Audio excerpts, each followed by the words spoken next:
The globe history کے معزز دوستوں، میں ہوں آپ کا دوست محمد وقار۔ آج کی اس ویڈیو میں ہم بات کریں گے کہ حالات حاضرہ مسیح دجال اور حضرت امام مہدی علیہ السلام کی آمد پر حضور نبی کریم صلی اللہ تعالیٰ علیہ وسلم کا فرمان علی شان ہے کہ وہ امت کیسے ہلاک ہوگی جس کے شروع میں ہوں، درمیان میں عیسیٰ ابن مریم اور آخر میں مہدی علیہ السلام۔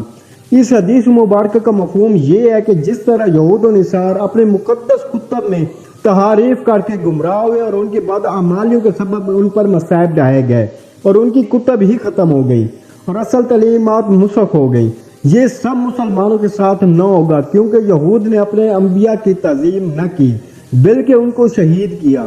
اس وجہ سے وہ اللہ تعالیٰ کے دور عذاب یعنی آخری عذاب کے ساتھ ساتھ دنیا میں بھی غضب الہی کے مستحق ہوں گے۔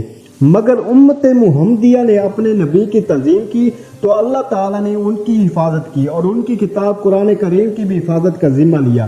طریق شاید ہے کہ مسلمانوں پر مصائب و آلام بہت ہے، مگر مسلمانوں کا وہ حال نہ ہوا جو یہود و نصارہ کا ہوا۔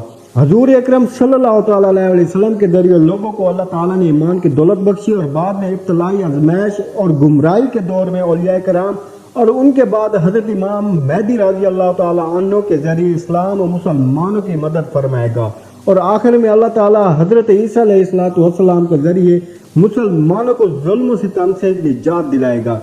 یہ بات بھی حدیث میں موجود ہے کہ امام مہدی رضی اللہ تعالیٰ عنہ کی آمد سے قبل ظلم و ستم کا بازار گرم ہوگا۔ مسلمانوں پر مصائب و آلام ان کی اپنی بدعمالیوں کا نتیجہ ہے۔ اللہ تعالیٰ نے مسلمانوں کو سر بلند رکھنے کی جو شرط بیان فرمائی وہ یہ تھی کہ وہ سچے پکے مسلمان رہیں اور فرما بردار رہیں۔ دوستو، اللہ تعالیٰ فرماتا ہے تم ہی غالب رہو گے اگر ایمان والے ہو۔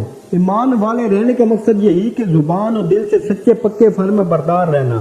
تاریخ گواہ ہے کہ جب تک مسلمانوں نے اسلامی تعلیمات اپنائے رکھی، کفار پر غالب رہے اور مسلمانوں کی تھوڑی تعداد کافروں کی بڑی تعداد پر غالب آ جاتی تھی۔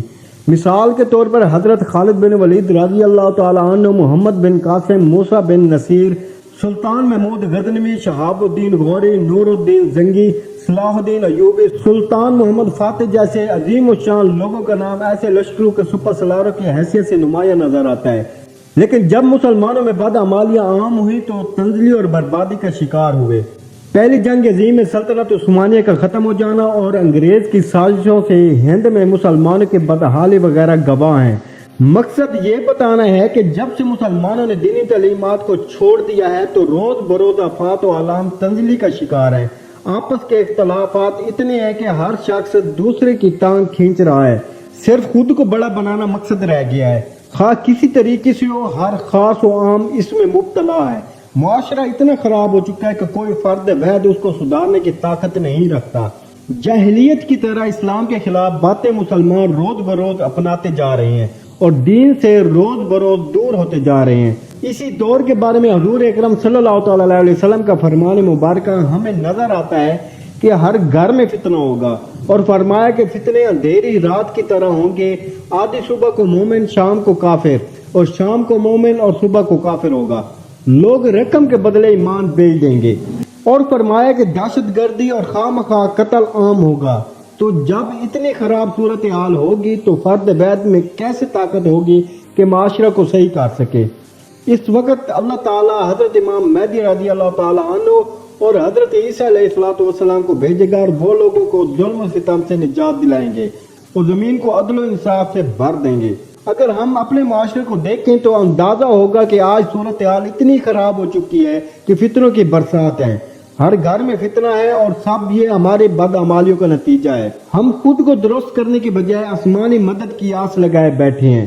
دوستو، احادیث پڑھ کر بھی ہم کو ہوش نہیں آتا، گناہوں کو نہیں چھوڑتے، اور آسمانی مدد کے انتظار میں ہم اپنے اعمال صحیح بھی نہیں کرتے، حالانکہ ہم شامت اعمال کی وجہ سے سزا کے حقدار ہیں۔ دوستو، ظہور مہدی رضی اللہ تعالیٰ عنہ کا عقیدہ مسلمانوں کا متفقہ عقیدہ ہے۔ اہل سنت و جماعت کے نزدیک امام مہدی رضی اللہ تعالیٰ عنہ کے قرب قیامت کے وقت پیدا ہو کر مسلمانوں کی قیادت کریں گے۔ انہی کے دور میں دجال کا خروج اور نزول، عیسیٰ ابن مریم علیہ السلام کے واقعات ہوں گے۔ امام مہدی رضی اللہ تعالیٰ عنہ کی حیثیت ایک امیر المومنین کی ہوگی۔ آج سے 2 سال قبل سے لے کر حضور اکرم صلی اللہ تعالیٰ علیہ وسلم کی حیات